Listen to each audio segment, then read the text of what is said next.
I recently completed an online marketing internship remotely at an international insurance company, and I was fortunate enough to be given a lot of responsibility. I was lucky enough to work with the CEO, the digital and marketing team, and the HR department to come up with a proposal for a new employer brand and talent acquisition strategy. And on the job, I was really able to apply a lot of the business fundamentals that I learned in class, but also learn new skills as I went and further dive into the business world.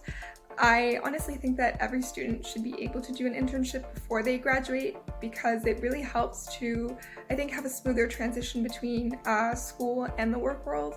And I was really fortunate enough to be one of those students.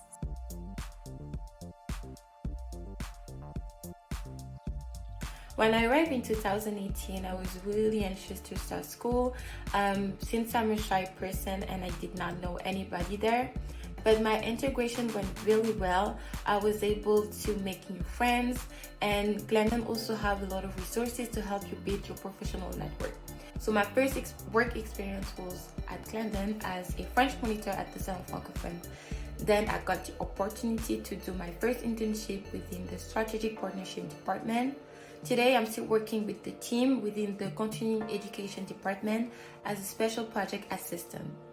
This position is in line with what I'm studying and what I would like to do once I graduate. Every day, I'm able to reinforce my skills and to work on big projects such as the planification of a fair, but also participate in exciting programs such as Explore or Destination Click.